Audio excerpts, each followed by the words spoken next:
നമുക്ക് നിധിയുടെ സുധീഷിന്റെ നാളത്തെ നല്ലൊരു കഥ കേട്ടാലോ? എല്ലാ ദിവസവും ഉച്ചയ്ക്ക് നിധിയുടെ സുധീഷിന്റെ പിറ്റേ ദിവസത്തെ വിശേഷങ്ങൾ ചാനലിനകത്ത് അപ്ലോഡ് ചെയ്യുന്നുണ്ട് കേട്ടോ. വീഡിയോ ഇഷ്ടപ്പെടുവാണെങ്കിൽ ഒന്ന് ലൈക്ക് ചെയ്ത് ഹൈപ്പ് ചെയ്യാൻ മറക്കരുത് കേട്ടോ. അതോടൊപ്പം തന്നെ ആദ്യമായി കാണുന്നവരാണെങ്കിൽ സബ്സ്ക്രൈബ് ചെയ്യാനും മറക്കരുതേ. അങ്ങനെ നമ്മൾ കാണുന്ന ഒടുവില് സുധീഷ് ഹരീഷും കൂടെ നീതുവിന്റെ വീട്ടിലേക്ക് ചെല്ലുന്നുണ്ട്. അവരെ രണ്ടുപേരും കണ്ടു കഴിഞ്ഞപ്പോഴത്തേനും അഖിലിന് സഹിച്ചില്ല. അഖിൽ വെച്ചു, എന്തിനാടാ ഇങ്ങോട്ടേക്ക് വന്നേ? നാണം ഉണ്ടോടാ ഇവിടേക്ക് വരാനായിട്ട്? ഓഹോ, അപ്പം പകരത്തിന് പകരം ചോദിക്കാൻ വന്നായിരിക്കുമല്ലേ? ഇറങ്ങിപ്പോടാ എൻ്റെ വീട്ടിൽ നിന്ന്. സുധീഷ് പറഞ്ഞു, അതെ, സമാധാനപ്പെട്.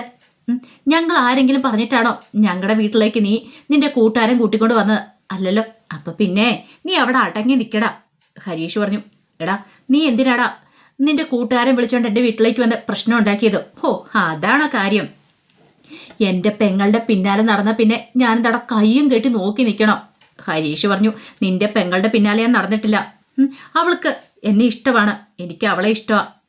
ഇല്ലെങ്കിൽ നീ നിന്റെ പെങ്ങളോട് ചോദിച്ചു നോക്ക്. അത് കേട്ട് കഴിഞ്ഞപ്പോൾ തന്നെ നീതു ചാടി പറഞ്ഞു, എനിക്ക് ഹരീഷിനെ ഇഷ്ടമോ? എടി നിന്നെ ഞാനുണ്ടല്ലോ എന്ന് പറഞ്ഞു കൈ ഓങ്ങിക്കൊണ്ട് ചെല്ലുവാണ് അഖില് നീതുവിന് നേരെ. അപ്പോഴേക്കും ഹരീഷ് പറഞ്ഞു, നിർത്തടാ, കൈ ഓങ്ങിക്കൊണ്ട് ചെല്ലാൻ വരട്ടെ, പറയുന്ന മൊത്തം അങ്ങോട്ട് കേൾക്ക്. എടാ പെണ്ണുങ്ങടെ അടിക്കുന്ന അല്ലടാ മാന്യത. അപ്പോഴേക്കും അഖിൽ വന്നിട്ട് പറഞ്ഞു, ഞാൻ എൻ്റെ പെങ്ങളെ അടിക്കോ ഇടിക്കോ എന്ത് വേണം ചെയ്യും, നിനക്ക് എന്താടാന്ന് ചോദിച്ചു. സുധീഷ് പറഞ്ഞു, ഒന്ന് കാണട്ടെടാ, ഒന്ന് അടിച്ചൊന്ന് കാണട്ടെ. എടാ വീട്ടിൽ വന്നിരുന്ന് നീ വലിയ ഷോ കാണിച്ചു. ആരും ഇല്ലാത്ത സമയത്ത് എടാ നിനക്ക് അതിന് എന്ത് യോഗ്യതയാടാ ഉള്ളത്? അത് കേട്ടപ്പോൾ നീതുവിന് ഭയങ്കര സന്തോഷമായി. നീതു സന്തോഷിച്ച് നിൽക്കുവാണ്. കാരണം തനിക്കിട്ട് കുറെ അടിയൊക്കെ തന്നാണ് തൻ്റെ ചേട്ടന്. പോരാത്തേന് താനും ഹരീഷും തമ്മിൽ ഇഷ്ടത്തിലാണെന്നും പറഞ്ഞുകൊണ്ട് അതിൻ്റെ പേര് കുറെ പ്രശ്നങ്ങൾ. അതൊക്കെ ഓർത്ത് കഴിഞ്ഞപ്പോൾ നീതുവിന് സഹിക്കാൻ പറ്റുന്നുണ്ടായിരുന്നില്ല.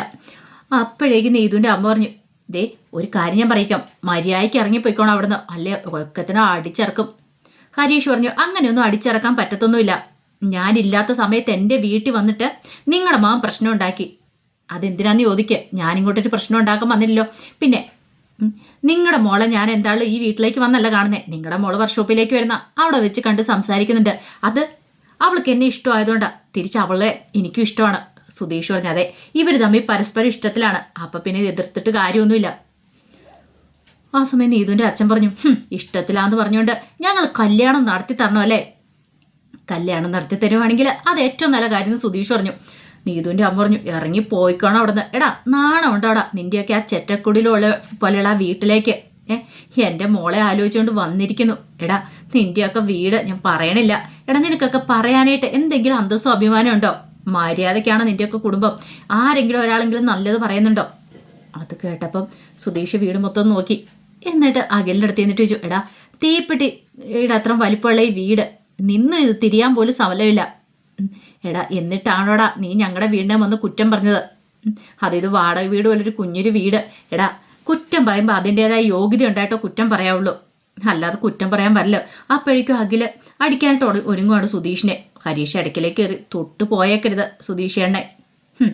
അതെ, നിന്റെ ഗുണ്ടായുസൊക്കെ നിന്റെ കൈ വെച്ചാൽ മതി. മേലാൽ എൻ്റെ വീട്ടിൽ വന്ന് കിടന്ന് പ്രശ്നം ഉണ്ടാക്കിയാലുണ്ടല്ലോ, എൻ്റെ അച്ഛനെ എൻ്റെ അനുജന്മാരെ ചേട്ടനെയൊക്കെ നേരെ തിരിഞ്ഞാണ്ടല്ലോ, ഞാൻ വെറുതെ വിടില്ല ഒന്നിനെന്ന് പറഞ്ഞു. ആ സമയത്ത് സുധീഷ് പറഞ്ഞു, അല്ല ഇവൻ ഇതൊക്കെ പറയാൻ എന്ത് യോഗ്യതയുള്ള? ഇവന് ഒരു ജോലി ഉണ്ടാൽ കുഴപ്പമില്ല, നല്ലൊരു വീടുണ്ടാൽ കുഴപ്പമില്ല. എന്നിട്ട് ഇവൻ്റെ പെങ്ങളെ ആലോചിച്ച് കഴിഞ്ഞപ്പോഴത്തേനും അവനങ്ങ് സഹിച്ചില്ല പോലും. അപ്പോഴേക്കും നീതു ഹരീഷിനോട് പറഞ്ഞു, ഹരീഷേ നിന്റെ ചേട്ടനോട് പറ ഇങ്ങനെ സംസാരിക്കില്ല, മര്യാദയ്ക്ക് ഇരിക്കാനായിട്ട്. വീടിനെക്കുറിച്ച് പറഞ്ഞ നീതുവിനെ അങ്ങോട്ട് ഇഷ്ടപ്പെട്ടില്ല. ഹരീഷ് പറഞ്ഞു, എന്തിനു തടയണം? നിന്റെ ചേട്ടൻ വീട്ടിൽ വന്ന് പ്രശ്നം ഉണ്ടായി കഴിഞ്ഞപ്പം നിനക്ക് തടയാൻ മേലായിരുന്നോ? നീതു ഒന്നും മിണ്ടാതെ നിൽക്കുമ്പോഴത്തേനും സുധീഷ് അങ്ങോട്ട് കത്തിക്കയറി.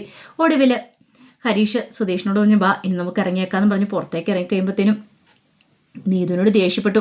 നീതുവിൻ്റെ അമ്മയും അച്ഛനും ഒക്കെ, ഇപ്പം നിനക്ക് സമാധാനമായല്ലോടി, അവനിവിടെ വന്ന് അങ്ങനെയൊക്കെ വിളിച്ചു പറഞ്ഞിട്ട് പോയപ്പം. എന്നിട്ട് അവൾ നിൽക്കുന്ന നിപ്പ് കണ്ടില്ല, മനുഷ്യനെ നാണം കെടുത്താനായിട്ട്. എടി ഇതുകൊണ്ടാ പറഞ്ഞേ ഇത്ര ഉള്ളൊരു വീട്ടിലേക്ക് ഒരു കാരണവശാലും നീ പോവരെന്ന്. ഇപ്പം മനസ്സിലായില്ല അവൻ്റെ സ്വഭാവം എന്താന്ന്. എടി കാരണന്മാർ പറഞ്ഞാൽ അനുസരിക്കണം. അതെങ്ങനെയാ അനുസരണം എന്ന് പറയുന്ന സാധനം തൊട്ട അയലക്കത്തൂടെ പോലും പോയിട്ടില്ല. എന്നിട്ട് അവൾ നിൽക്കുന്നു, കയറിപ്പോടി അകത്തെന്നും പറഞ്ഞുകൊണ്ട് നീതുവിൻ്റെ അമ്മ കൈ ഓങ്ങിക്കൊണ്ട് ചെല്ലുവാണ്. നീതുവിൻ്റെ സങ്കടവും ദേഷ്യവും വന്നു. കുറച്ച് കഴിഞ്ഞപ്പോൾ ഹരീഷ് സുധീഷും കൂടെ വീട്ടിലേക്ക് വന്നു.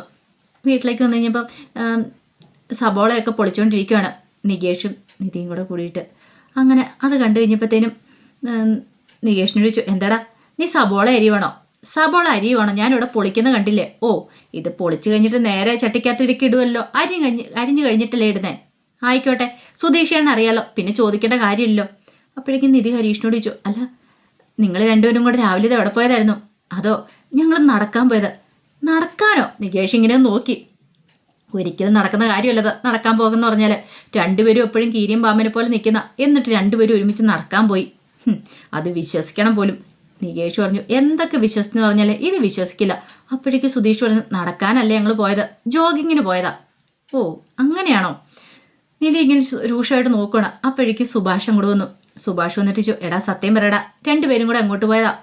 ഞങ്ങൾ ജോഗിങ്ങിന് പോയതാന്ന് പറഞ്ഞല്ലോ. അല്ല സുഭാഷ് ചേട്ടാ, ചായ കിട്ടിയില്ലോ. ചായയുടെ കാര്യം മിണ്ടരുത്. ചായ എടുത്തുകൊണ്ട് വന്നു കഴിഞ്ഞപ്പോഴത്തേനും നിങ്ങളെ കണ്ടോ, ചായയൊക്കെ തണുത്തുപോയി, ഞാൻ വേറെ പോയി ചൂടായിക്കൊണ്ടിരാന്ന് പറഞ്ഞിട്ട് അകത്തേക്ക് പോയി. അപ്പോഴേക്കും നികേഷ് ചോദിച്ചു, സത്യം പറ, നിങ്ങൾ നീതുവിൻ്റെ വീട്ടിൽ പോയതാണോ? നീതുവിൻ്റെ വീട്ടിലോ? നിന്നോട് ആരാ പറഞ്ഞ നീതുവിൻ്റെ വീട്ടിൽ പോയെന്ന്? ആഹാ, അപ്പം നീതുവിൻ്റെ വീട്ടിൽ പോയതല്ലേ? ഓ എടാ, നീതുവിൻ്റെ വീട്ടിൽ പോയെന്നെങ്ങനെ നിന്നോടാരും കള്ളത്തരം പറഞ്ഞോന്ന് അങ്ങനെയാണ് ഞാൻ ചോദിച്ചേ. അല്ല നീതുവിൻ്റെ വീട്ടിൽ പോയെന്നല്ല അർത്ഥം. അപ്പം നിങ്ങൾ പോയില്ല, പിന്നെ ഞങ്ങൾ എന്തിനാ അവിടേക്ക് പോകണം? ഞങ്ങൾക്ക് അതിൻ്റെ കാര്യമൊന്നും ഇല്ലയെന്ന് പറഞ്ഞു. ആ സമയത്താണ് പുറത്തൊരു ഓട്ടോറിക്ഷ വന്ന് നിൽക്കുന്നത്. ഭാസ്കരൻ നോക്കിക്കഴിഞ്ഞപ്പോൾ ഇതാരാ?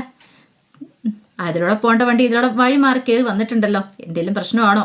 അപ്പോഴേക്കും അതിനകത്തൊന്ന് നീതുവിൻ്റെ അച്ഛനും അമ്മയും കൂടെ ഇറങ്ങി. അവരങ്ങോട്ടേക്ക് ഇറങ്ങി ഭാസ്കരൻ്റെ അടുത്തേക്ക് വന്നു.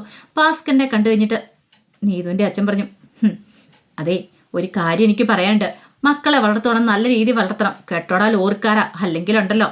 ഭാസ്കരൻ എഴുന്നേറ്റു. എടാ നീ എന്നെ ലോറിക്കാരെന്ന് വിളിക്കുന്നുണ്ട്, എന്താണെങ്കിൽ ഒരു കാര്യം ഞാൻ പറയാം, അതിലെനിക്ക് അന്തസ്സും അഭിമാനമേ ഉള്ളൂ.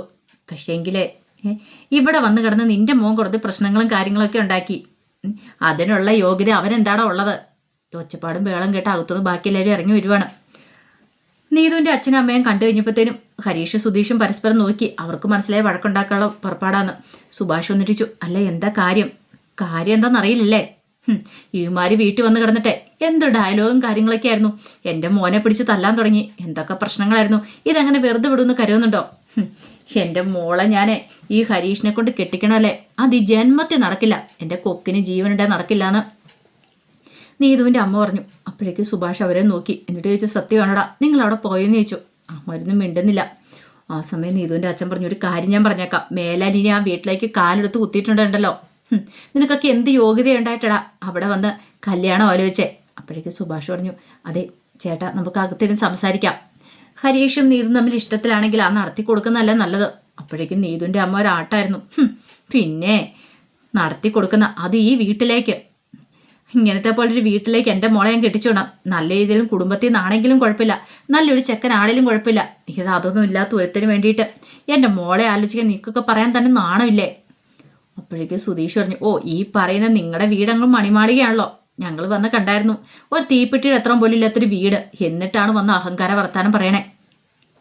അപ്പോഴേക്കും നീതുവിൻ്റെ അമ്മ പറഞ്ഞു, അതെ ചെറിയ വീടാണെങ്കിൽ ഞങ്ങൾ നല്ല മാന്യമര്യാദയ്ക്ക് അന്തസ്സോടു കൂടിയാണ് ജീവിക്കുന്നത്, നിങ്ങളെപ്പോലെ ഒന്നുമല്ല. നിങ്ങളെക്കുറിച്ച് ഏതിലും ഒരാൾക്കാരെങ്കിലും നല്ലത് പറയുന്നുണ്ടോ? ഈ പ്രദേശത്തുള്ള ആരെങ്കിലും പറയുന്നുണ്ടോ? ഇല്ലല്ലോ. 3-4 ആണുങ്ങൾ താമസിക്കുന്ന ഒരു വീട്, പെണ്ണുങ്ങൾ പോലും വാഴില്ലാത്തൊരു വീട്, എന്നിട്ട് എന്നെ മോളെ ഇങ്ങോട്ട് കൊണ്ടുവരാനായിട്ട് ഒരുങ്ങണേന്നൊക്കെ പറഞ്ഞിട്ട് കുറേ ചീത്ത പറഞ്ഞു. ഈ സമയം നിധിക്ക് ഭയങ്കര വിഷമമായിപ്പോയി. കാരണം താൻ ഇവിടെ ജീവിക്കുന്ന, എന്നിട്ട് തന്നെ അവർ കണക്കുകളിൽ എടുക്കുന്നില്ല. പിന്നെ സുധീഷിനെ വിളിച്ചു. സുധീഷുമായിട്ട് ഒച്ചപ്പാടും ബേളം കയ്യാങ്കളി വരെ കാര്യങ്ങൾ എത്തിയിട്ടുണ്ടായിരുന്നു. സുധീഷ് ഇങ്ങോട്ട് വന്നേന്ന് പറഞ്ഞിട്ട് വിളിച്ചകത്തേക്ക് ഇങ്ങോട്ട് കൂട്ടിക്കൊണ്ട് പോവുക. എന്താ? അതെ എൻ്റെ താലിമാല എവിടെയാ? താലിമാലയോ? ഇതിനെന്താ? കല്യാണം നടത്താൻ പോകണോ ഹരീഷിൻ്റെയും നീതുവിൻ്റെയും കൂടെ? താലിമാല കൊണ്ട് വിറ്റിട്ടോ പണയം വെച്ചിട്ടോ അതായിരിക്കുന്ന വിചാരിച്ചേ. അതൊന്നുമല്ല, ഇങ്ങ് എടുത്തോണ്ട് പോവാ. അപ്പോഴേക്കും സുധീഷ് ഭാഗത്ത് പോയിട്ട് ഒരു കവറൊക്കെ എടുത്തോണ്ട് വന്നു. ഈ കവർ എന്ന് ചോദിച്ചു. അതെ ഇപ്പം എടുത്തു തരാമെന്ന് പറഞ്ഞിട്ട് കവർ തുറന്നു. പിന്നെ അതിനകത്ത് വേറെ കവർ, അങ്ങനെ ഒരു 5 ഇത് തുറക്കുന്നുണ്ട്. അപ്പോഴേക്കും നിധി ചോദിച്ചു, ഇതെന്താ ഇങ്ങനെ?